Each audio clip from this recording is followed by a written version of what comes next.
सावन के सोमवार के दिन, सावन का दूसरा सोमवार और 72 साल के बाद ये सावन आया। आपको मालूम होगा कि ये सोमवार का दिन, सावन के महीने का सोमवार इतना प्रसिद्ध क्यों है?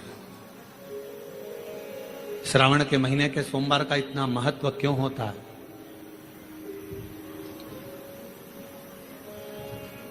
उसका एक कारण, सावन के सोमवार का इतना महत्व क्यों है? सारे सोमवार होते हैं, सारे श्रावण सोमवार का दिन होता है, सारे सोमवार मान्य होते हैं, पर सावन के सोमवार की इतनी महत्वता क्यों है?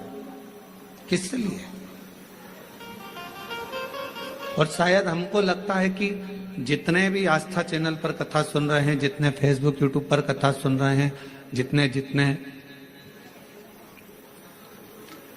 आपने अपने मोबाइल पर सोशल मीडिया में कथा सुन रहे हैं, हमारे को लगता है कि उनको भी नहीं मालूम होगा कि सावन के सोमवार की इतनी महत्वता क्यों है। किस लिए? सावन के सोमवार की महत्वता इसलिए है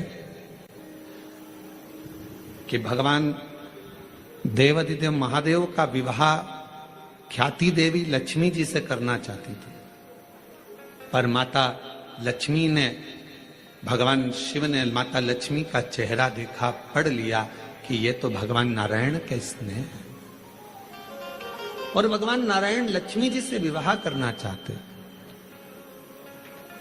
और दोनों के विवाह की बात भगवान देवाधिदेव महादेव ने माता ख्याति देवी से कह दी कि इनका विवाह कर दो। अब माता लक्ष्मी जी ने बड़ा निवेदन करा, आपने हमारा विवाह भगवान नारायण के साथ में कर दिया, हमारे मन की बात को रख लिया, बड़ी कृपा करी भोले बाबा, मेरा मन है मैं आपके चरणों की सेवा करूं, मुझे कोई सेवा आपकी बताओ। शिव मंदिर में कभी भी जाकर पंडित जी से मत पूछना कि यहां की कोई सेवा मुझे बताओ। भगवान के अन्य मंदिर होंगे तो वहां जाकर पूछना, देवी जी के मंदिर में यहाँ सेवा बताओ, राम जी के मंदिर में पूछना यहाँ सेवा बताओ, भगवान कृष्ण के मंदिर में पूछना हमारे लिए कोई सेवा बताओ, भगवान दत्त के मंदिर में पूछना हमारे लिए सेवा बताओ। सारे मंदिरों में जाकर कहना कि हमारे लिए सेवा बताओ, और शिव जी के मंदिर में जाकर मत कहो कि हमारे लिए सेवा बताओ। वहां तो झाड़ू उठाओ, सेवा में लग जाओ। वहां तो निर्माल्य पड़ा है, उसको उठाओ, विसर्जन में ले जाओ। वहां पोछा उठाओ, पोछा लगाना प्रारंभ कर दो, शिव जी का श्रृंगार करना प्रारंभ कर दो, शिव जी का सुंदर स्नान कराना प्रारंभ कर दो। शिव मंदिर में सेवा पूछी नहीं जाती, सेवा करी जाती। शंकर के मंदिर में कहना ना पड़े कि तुम्हें यह करना। शिव मंदिर में जाकर कभी नहीं पूछना कि मुझे सेवा क्या करना। शिव मंदिर में तो जाकर सेवा का क्रम करो। अब लक्ष्मी जी पूछ रही हैं भोले बाबा से, आप मुझे बताओ, मैं आपकी सेवा में लगना चाहती हूं। शिव जी ने कहा कि मैं क्या सेवा बताऊं, आप जाओ भगवान नारायण की सेवा करो। पर लक्ष्मी जी ने सोचा कि देवाधिदेव महादेव मुझे सेवा नहीं बता रहे हैं। सावन का महीना था, सोमवार का दिन था। माता लक्ष्मी पूरे सावन के महीने में शिवालय में जाती, शंकर जी के कैलाश पर्वत पर जाकर खूब सेवा करती। खूब प्रथम सोमवारी निकल गई, द्वितीय सोमवारी निकल गई, तृतीय निकल गई, चतुर्थ आ गई। सोमवारियां निकलती चली गई। सावन का आखिरी सोमवार देवाधिदेव महादेव प्रसन्न हो गए, लक्ष्मी को बुलाया। हे लक्ष्मी, पूरी दुनिया में केवल महासंबोधन मेरे नाम के आगे लगा है, लोग मुझे देवाधिदेव महादेव कहते हैं। सारी पुराणों को केवल पुराण कहा जाएगा, पर शंकर की पुराण को भी महासंबोधन से संबोधित किया जाएगा, शिव महापुराण। लक्ष्मी, मुझसे जो जुड़ा हुआ है, मेरे नाम के आगे महासंबोधन लगा हुआ है, लोग मुझे महादेव कहते हैं। पर लक्ष्मी, तूने पूरे श्रावण के महीने में मेरी सेवा करी है, और आज सोमवारी के दिन तूने मेरी अविरल भक्ति को धारण करा है, बिना पूछे सेवा में, बिना दिखावे के तल्लीनता से सेवा करी है। मैं अपना महा संबोधन दुनिया में किसी को नहीं देता, आज तुझे दे रहा हूं। और लक्ष्मी केवल लक्ष्मी नहीं रही, उस दिन से लक्ष्मी मां लक्ष्मी। लक्ष्मी केवल लक्ष्मी नहीं रही, उस दिन लक्ष्मी महालक्ष्मी के संबोधन से प्रकट हुई।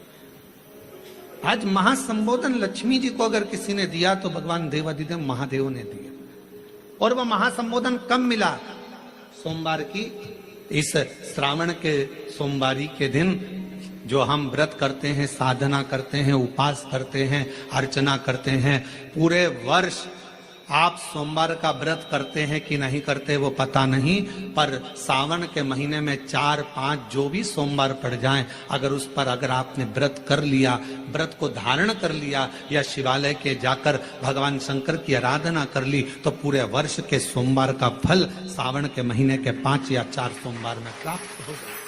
श्रावण के सोमवार की इतनी महत्वता है।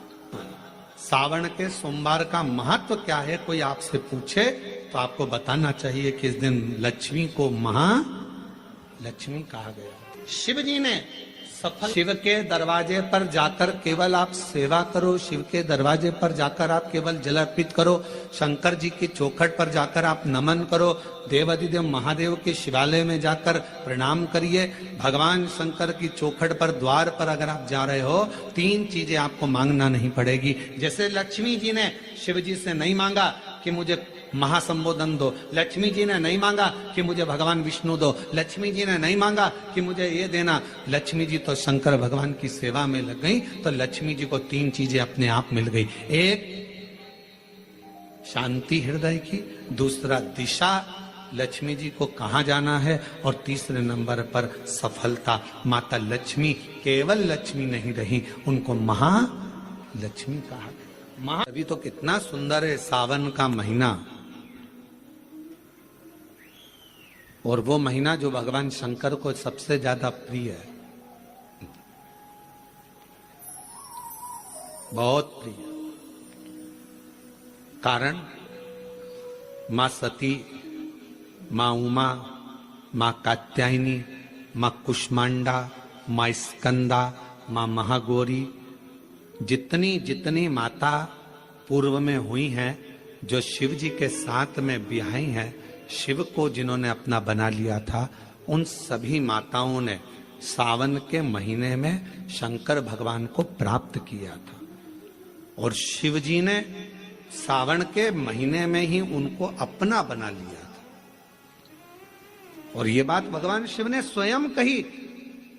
स्वयं भगवान शंकर स्वयं नंदी से ये बात कहते हैं, नंदी मुझे श्रावण अति प्रिय है। नंदी ने पूछा क्यों, तो कहा इस श्रावण के महीने में मेरी अर्धांगिनियां मुझे भजती थी, उनको मैंने स्वीकार किया था। और यही श्रावण के महीने में चराचर जीव, आप देखिएगा गर्मी के समय में छोटे छोटे जो जीव जंतु सब, जितनी गर्मी पड़ती है सब मर जाते हैं। बोलो मरते कि नहीं मरते? अभी बारिश चालू हो गई, बारिश चालू हो गई तो तुम्हारे घर में ऐसे बारीक बारीक नए नए डिजाइन के कीड़े मिलेंगे। घर में घुस जाते हैं तो शिव महापुराण की कथा कहती है, चराचर अचर जीव जंतु पशु पक्षी सबको मालूम है सावन का महीना चल रहा है, हमारे बाबा का महीना चल रहा है जो करुणा करने वाले, ये उनको भी ज्ञान है। उसको पशुपति नाथ कहते हैं, उसको भी मालूम है।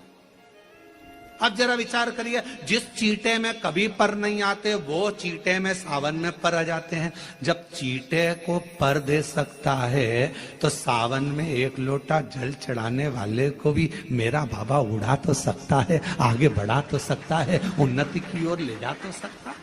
वो शिव तत्व है। उसी तरह भगवान तुम्हें 1 बार का विभव दे देता है, 1 बार का धन दे देता है, 1 बार की दौलत दे देता है, फिर लोग उसको भोगने लगते हैं और भोगते भोगते आखिरी में एक दिन ऐसा आता है कि डब्बा खाली हो जाता है। डब्बा खाली होता है, फिर रोने बैठ जाता है, तकलीफ आई, फिर लोटा लेकर भागता है। शिव जी कहते हैं जो मेरे मंदिर में, मेरी कथा में, मेरे रस तत्व में हमेशा एक जैसा लगा रहता है, उसकी जिंदगी को भी मैं हमेशा उन्नति की ओर बढ़ाते बढ़ाते अग्रणता में लेकर चले जाता।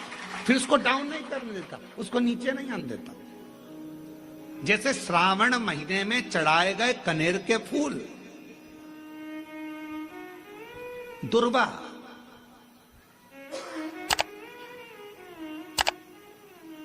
और हम सबसे कहेंगे, अब मान लो यदि कोई विशेष कोर्ट का केस चल रहा हो, कोई कोर्ट में कोई बातें चल रही हो, अदालत आदि में कोई कार्रवाई चल रही हो, कोई फाइल प्रशासनिक अधिकारियों के पास फंस गई हो और कुछ ना कुछ उसमें अपने को लगता है कि तकलीफ का प्रसंग है, तो हम कहेंगे शिव की आराधना करो, सत्यता पर जियो, और साथ में 5 दुर्वा, 1 कनेर का फूल पीला, 1 पीला कनेर, 5 दुर्वा, 5 बेलपत्र लेकर शिव जी के मंदिर में जाकर शिवलिंग पर समर्पित कर 2 लोटा जल सावन के महीने में उसी पर बेलपत्र कनेर के फूल पर चढ़ाइए। देवाधिदेव महादेव की कृपा होगी। ज्यादा से ज्यादा 6 महीना 7 महीना, इससे ज्यादा निर्णय आप ही के पक्ष में आएगा और शिव की कृपा से। और इसमें एक बात और स्मरण रखें, जैसे कोई की प्रॉपर्टी है, कोई की जमीन है, और वो जमीन तुम्हारी कोई ने कब्जा कर ली या तुम्हारा नाम नहीं हो पाई या कोई उसमें लफड़ा हो गया या तकलीफ आ गई और पैसा उसमें अटक गया, उसके लिए भी कनेर का पुष्प श्रावण महीने के जितने सोमवार आते हैं, रविवारी, सोमवारी और भोमवारी, कौन कौन से वार हो गए? रविवार, सोमवार और मंगलवार, 3 बार। प्रथम दिवस में कनेर का 1 पुष्प लेना है, द्वितीय दिवस में कनेर के 5 पुष्प लेना है, और तृतीय दिवस में कनेर के 3 पुष्प लेना है। बेलपत्र 1-1 साथ में लेकर शिवजी को रविवार के दिन भी समर्पित करें, सोमवार के दिन भी समर्पित करें, और मंगलवार को 3 कनेर के पुष्प के साथ बेलपत्र लेकर बाबा को समर्पित करिए। कितना भी अटकी हुई प्रॉपर्टी होगी, कह दिया उसने मैं तेरे नाम प्लाट नहीं कराऊंगा और पैसा लेकर बैठ गया, या पैसा नहीं दे रहा है, या किसी भी रूप में वो अटका हुआ है, अगर सावन के 4 सोमवार पढ़े या 5 सोमवार पढ़े, आपने ये प्रत्येक सावन के सोमवार के पहले, फिर से बोलो कौन सा बार? रविवार, सोमवार और मंगलवार, ये 3 बार का क्रम अगर प्रत्येक सोमवार के पहले और बाद में कर लिया, तो आपको उसे प्रॉपर्टी उस व्यक्ति को तुम्हें देना ही पड़ेगी, छोड़ना ही पड़ेगी। उसको खुद अपने आप में बेचैनी होने लगेगी, मुझे तो बुलाएगा, आपको जाना नहीं पड़ेगा।